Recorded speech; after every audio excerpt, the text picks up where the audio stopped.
এই এমজিকে কত ভালোবাসে আর এমজিও রোহনকে কত ভালোবাসে, কালকে লাইভটা যদি আমরা না দেখতাম সত্যি বোধহয় আমরা জানতে পারতাম না। যদিও জানাই ছিল, কিন্তু ভিতরে ভিতরে একটা চাপা ইগো কাজ করছিল এবং সেই ইগো থেকে একটা চরম অশান্তি হয়েছিল। আমি কালকে ভিডিও করেছিলাম যে এরা বোধহয় আর একসাথে হওয়ার না, কিন্তু কোথা থেকে আমি হয়তো ভুল ছিলাম।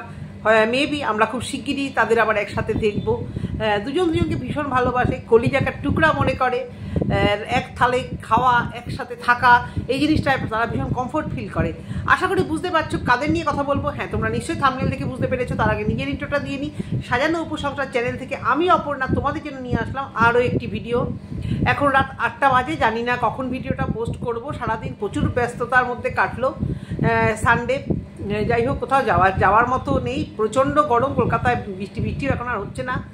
যাই হোক, কালকে আবার খুব আর্লি মর্নিং 5:30টায় ছেলেও বাইরে চলে যাবে। এখন প্রায় 5 দিন মতো আমি আর মেয়ে শুধু। যাই হোক, একদিকে ভালো, মেয়ের সামার ভ্যাকেশন আছে বলে, না হলে তো মানে বিচ্ছিরি লাগে একেবারে, যে যার মতো থাকি। যাই হোক, আমার কথা বাদ দিলাম। যে ভিডিওটা করছি, কেন এই কথাগুলো বলছি, যে মানুষ, যে কোনো মানুষই একা থাকতে পারে না, সবারই পরিবার আছে এবং পরিবারকে নিয়ে চলতে হয় এবং পরিবারে কিছু কথা শুনতে হয়। বিশেষত যারা সেভাবে সেটেলড হয়নি লাইফে, এই যে রোহন টোহন এরা বলো, এরা তো এখনও বাবা মার আন্ডারে আছে।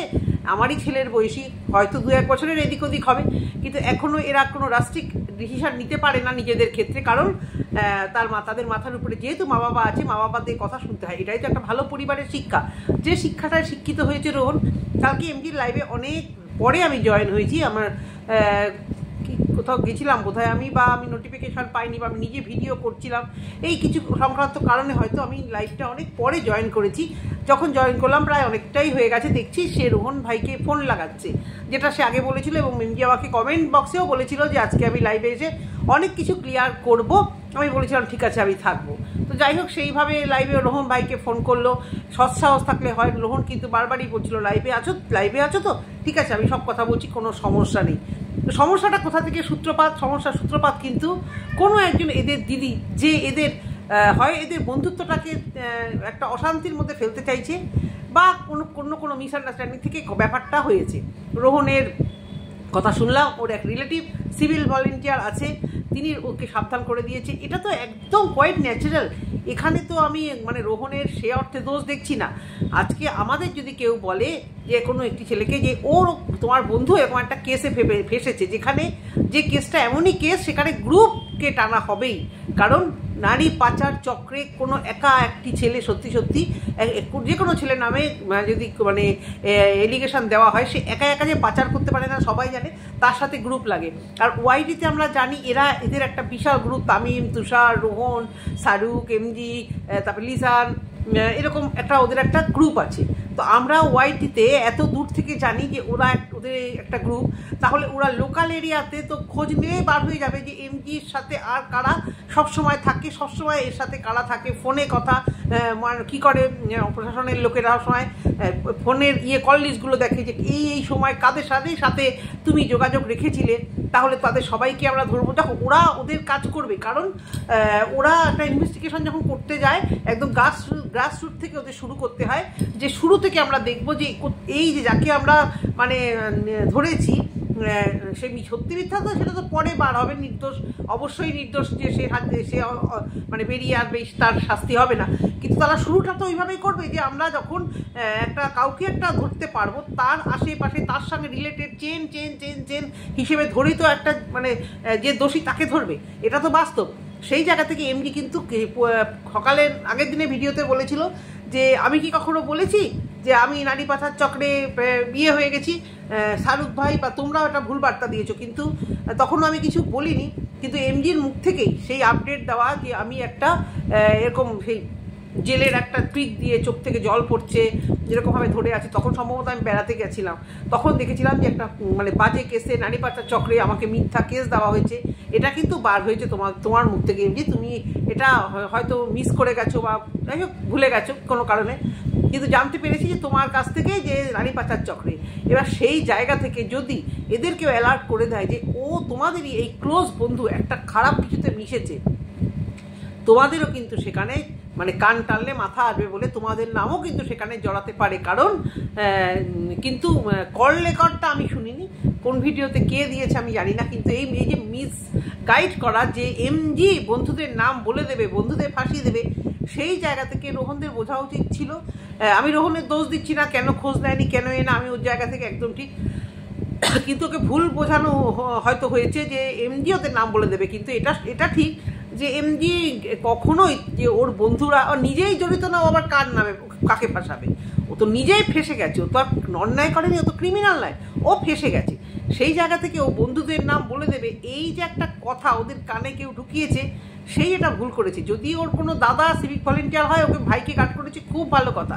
সেই 100 বার ভাইকে এবং ভাইয়ের আর সমস্ত বন্ধুদের সবাইকেই বলেছে যে এই সময় ওর ফোন ধরা, বা কারণ প্রশাসন যে কাকে কখন কিভাবে ইনভেস্টিগেশনের জন্য নিয়ে আসবে, আর এই সমস্ত কাদা ভাই একবার যদি লাগে, এটা তো প্রকৃত বাস্তব।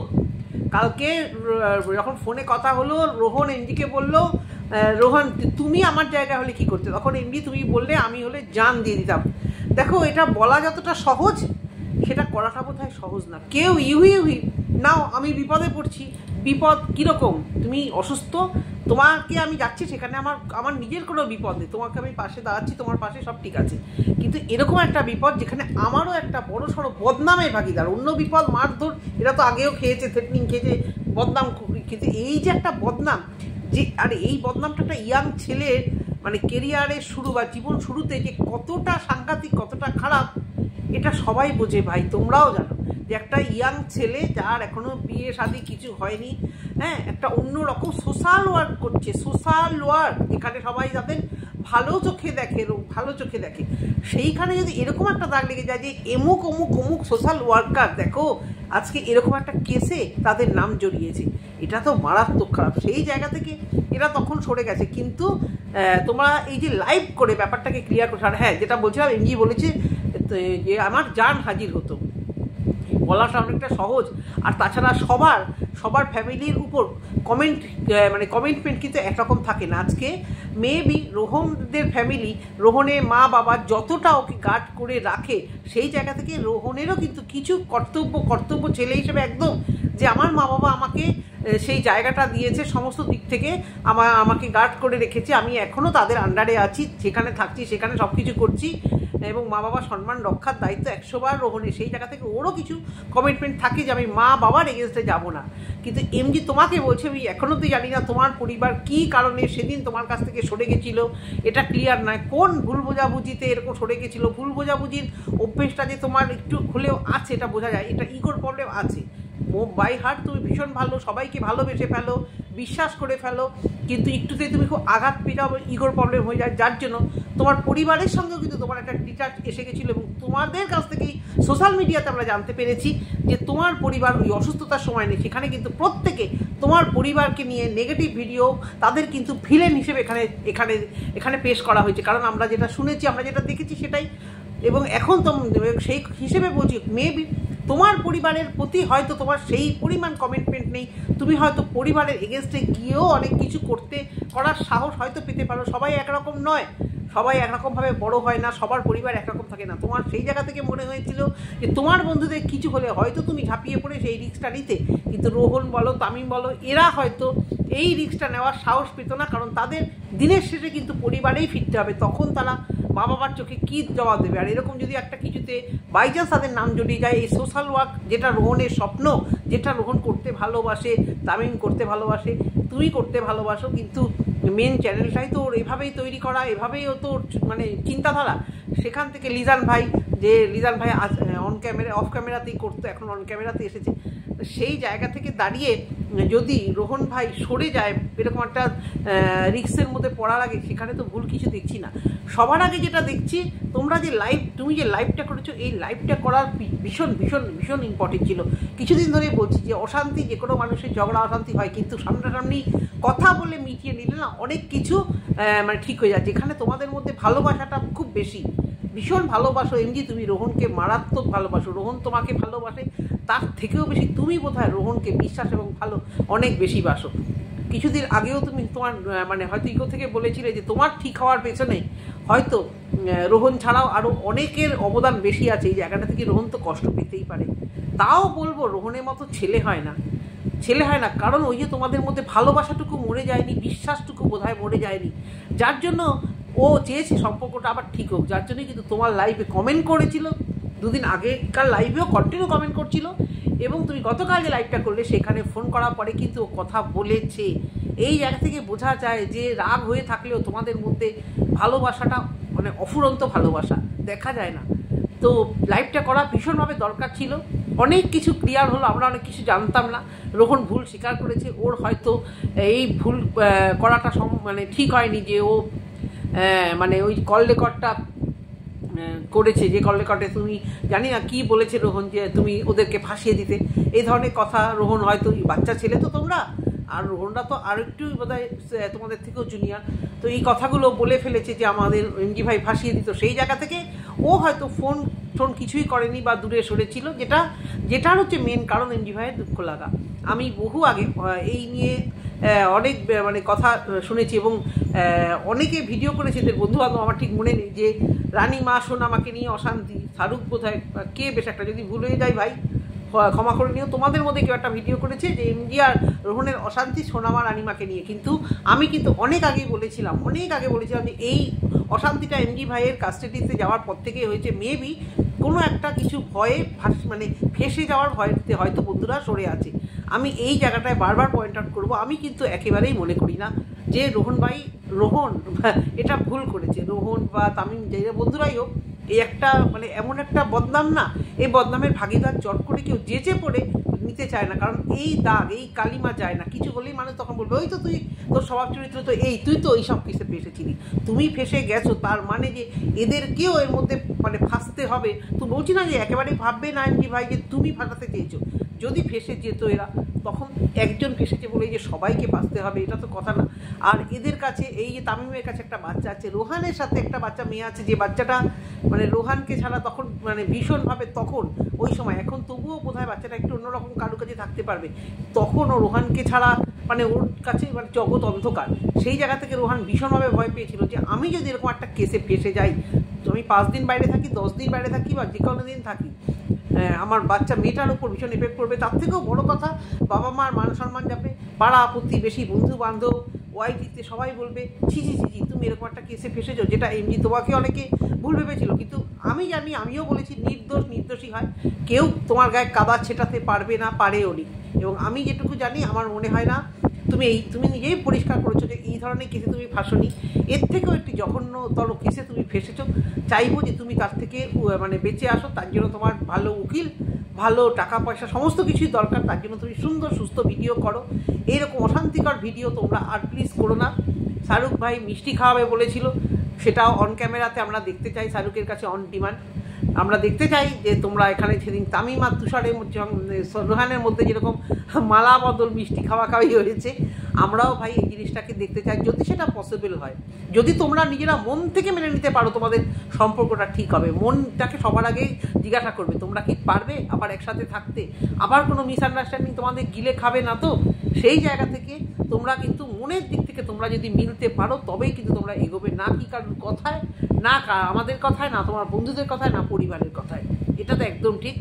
তো মনটা যখন সায় দেবে তোমরা অবশ্য করেই মিলবে। কিন্তু রোহনের দিক থেকে জিনিসটা একেবারেই ঠিকই আছে।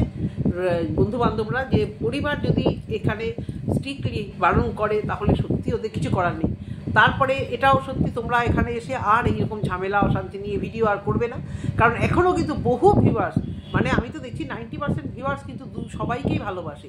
খুব কম ভিউয়ার্স আছে যারা রোহানকে খারাপ বলছে, রোহানকে অহংকারী বলছে, আবার কেউ এমডিকে স্বার্থপর, এমডিকে মানে যাই হোক কি উপকার বলে না, এই ধরনের একটা কথা এগুলো বলছে। মানুষের মনে হওয়াটা অস্বাভাবিক কিছু নেই, মানুষই তো, আর মানুষেরই তো মন, ভাবাটা অস্বাভাবিকও কিছু নয়। সেই জায়গা থেকে দাঁড়িয়ে 90% ভিউয়ার্স, 90% তোমাদের ভালোবাসার লোক কিন্তু চাইছে যে তোমাদের মধ্যে অশান্তিটা মিটে যাক। আমি এরকম খুব কমই দেখেছি, দুজনে ঝগড়া লাগলে এরকম অনেক হয়, পুরো ভিউয়ার্স মানে ভাগ হয়ে যায় এদিক ওদিক করে, মানে একজনকে একদম ছিঁড়ে পুড়ে খায়, এরকম ওয়াইটিতেই দেখা গেছে। সেই জায়গা থেকে তোমরা ভীষণ লাকি, তোমাদের ভিউয়ার্সরা ভীষণ ব্যালেন্স করে চলছে, আমরা ভীষণ ব্যালেন্স করে চলছি। আমরা কারোর দিকে আমরা ভিউয়ার্সরা কারুকে আমরা মানে খুব ভালো কারুকে খুব বাজে বলছি না, আমরা সবসময়তেই বলছি তোমরা দুজনেই ভালো, দুজনেই সমাজসেবামূলক কাজ করো, দুজনেই অশান্তি ঝগড়াটা অন্তত এখানে এনো না। আমি তো দেখছি ভিউয়ার্সগুলো ভীষণ ভালো, আমাদের কমেন্ট বক্সেও যে কমেন্ট করে মানে ভীষণ ভালোবাসে তোমাদের, অনেক দিন থেকে দেখে এবং ভালোবাসে, খুব ভালোবাসার ভিউয়ার্স। এটা ভালোবাসার ভিউয়ার্স পাওয়া অত ভাগ্যের ব্যাপার নয় গো। এখানে কপালে মানে একটা লেখা থাকে যে আমাকে ভালোবাসবে কজন, ভিউজ হলেই যে ভালোবাসার ভিউয়ার্স তা নয়, ভিউজ হলেই নেগেটিভ ভিউয়ার্স তো অনেক সময় ভিউজ দেয়, যেটাকে ভালোবাসার ভিউয়ার্স বলে না। তোমাদের ভালোবাসার ভিউয়ার্স প্রচুর, এমজি ভাইকেও বলছি ধরে রাখার চেষ্টা করো, ভালোবাসার ভিউয়ারদের ধরে রাখার চেষ্টা করো, তারপরেই তো চ্যানেলটা দরদর করে বাড়বে, আর তুমিও একসময় এই চ্যানেল থেকে প্রচুর পরিমাণে আর্নিং করবে, যেটা তোমাকে অনেক কিছুতে সাহায্য করবে, তোমার জীবন সেটেলড হতে সাহায্য করবে, আরও অনেক কিছুতেই সাহায্য করবে। এবারে আসি শাহরুখ ভাইয়ের কথা। তো শাহরুখ ভাই দুজনকে মেলাবে, সব কিছু ঠিক আছে, কিন্তু শাহরুখ ভাইয়ের জীবনেও একটা অশান্তি সৃষ্টি হয়েছে রানিমাকে নিয়ে নাকি আর সে ভিডিও দিতে পারবে না। আমার ভীষণ কষ্ট লাগলো, কালকে একটা ভিডিও দেখলাম যে রানিমাকে নিয়ে আর ভিডিও করবে না। আমি বারবারই বলছি রানিমার উপর আমার সফট কর্নারটা ভীষণ বেশি পরিমাণে আছে, জানি না কেন হয় না এরকম। সব বাচ্চা সবাইকে মানে আন্তরিকভাবে ভালোবাসি, সোনামার মতো মিষ্টি কিউট বেবি, তামিমের মতো একটা কিউটি পাই, আর রানিমাকে দেখলে আমার যে কী ভিতর থেকে একটা আসে সেটা বলার না। কিন্তু শাহরুখ ভাই বললো যে রানিমাকে নিয়ে এখন আপাতত ভিডিও দেবে না, তার কারণ হচ্ছে রানিমাকে নিয়ে একটু সমস্যা হচ্ছে। ওই যে এক ভিলেন বাবা আছে জ্বালিয়ে পুড়িয়ে খাচ্ছে, এরকম হয় আমাদের পাড়াতে, আমি নিজের চোখে দেখেছি। শাহরুখ ভাই একটি মেয়েকে তার বাড়ির থেকে খুব মারতো, মা বাবা দুজনেই মানে চরম মারতো, মা সৎমা মারতো। তার উল্টো দিকের বাড়িতে ওরা 5 ভাই বোন ছিল, তা সত্ত্বেও তাদের মা বাবা এই বাচ্চাটিকে বলেছে তোমরা এখানে দিয়ে দাও, এত মারো সৎমা, এত মারছো, ওরা মানে নিঃস্বার্থে দিয়ে দিল পাশাপাশি বাড়ি। তারপরে কি করলো, তারা অনেক দূরে কোথাও ভাড়া নিয়ে চলে গেল। তারপর মেয়েটি যখন প্রায় 15-16 বছর হলো, আর এরা বেশ ভালো জায়গায় একে পড়িয়ে টড়িয়ে বেশ ভালো করে তুললো, তখন এক বাবা একদিন দেখা করতে আসার নাম করে, প্রায় দেখা করতে আসতো, ওরা বলতো আমাদের ঘরে দেখা করো, বললো যে না আমি মেয়েকে নিয়ে একটুখানি বাইরে টুকটাক জিনিস কিনে দেবো, কিনে দিতে নেওয়ার নাম করে মেয়েটিকে নিয়ে যাওয়ার চেষ্টা করছিল। ভাগ্যিস তখন মেয়েটির বয়স 15-16 হয়ে গেছিলো। মেয়েটি কান্নাকাটি করে ছুটে চেঁচামেচি করে তার বাড়িতে চলে এসেছে যে ওইটাই আমার বাড়ি, এটা আমার বাবা নয়, এটা আমার কেউ নয়, ওরা আমার সব। তারপরে তার সেই বাবা আর জীবনেও আসার সাহস পায়নি, জীবনেও আর মেয়েকে দেখতে আসার সাহস পায়নি। মেয়েও বলছে আমার দেখার দরকার নেই। তারপরে তাদের বাড়ি থেকে মেয়েটিকে খুব ভালোভাবে মানুষ করে খুব ভালো জায়গায়, দেবশ্রী তার নাম ছিল, খুব ভালো জায়গায় তাকে বিয়ে ঠিয়ে দিয়েছিল। তো এই ধরনের জিনিস মানে খুব বলা যতটা সহজ, অতটা মানে করা অতটা সহজ না। সেই জায়গা থেকে তোমার যদি প্রবলেম কিছু থাকে, বিভিন্ন রকমের প্রবলেমের মধ্যে থেকে তোমরা যাচ্ছ, তাহলে রানিমাকে কিছুদিন দেখানো বন্ধ করো। আমরা না হয় পুরোনো ভিডিও দেখে মেটাবো, আমরা এই পুরোনো ভিডিওগুলোতেই রানিমাকে দেখবো। তবে রানিমার সেফটি সবার আগে। শাহরুখ ভাইকে বলছি আগে রানিমার সেফটি, আর রানিমাকে ভালো করে রাখবে, তোমার কাছে ভালো থাকুক, এটুকুই বলার। আর তোমাদের এই ঝগড়া অশান্তি নিয়ে যেন আর কথা বলতে না হয়। তোমরা সবাই ভালো থাকবে, সুস্থ থাকবে, সাবধানে থাকবে, আর এক হয়ে থাকবে। কি থাকবে তো অ্যান্সারটা দিও। রোহন কিন্তু একদম কমেন্টে রিপ্লাই দাও না, এমজি শাহরুখ সবাই দেয়, রোহন কিন্তু দেয় না। কেন? সোনামাকে নিয়ে এত ব্যস্ত, আর কোনো দিকে বুঝি আর খেয়াল থাকে না, তাই না? কিন্তু ভিউয়ারদের কমেন্টসে রিপ্লাই দেওয়াটা কিন্তু একটা কর্তব্য। আজকের ভিডিওটাই সবাই ভালো থেকো, সুস্থ থেকো, সাবধানে থেকো, টাটা।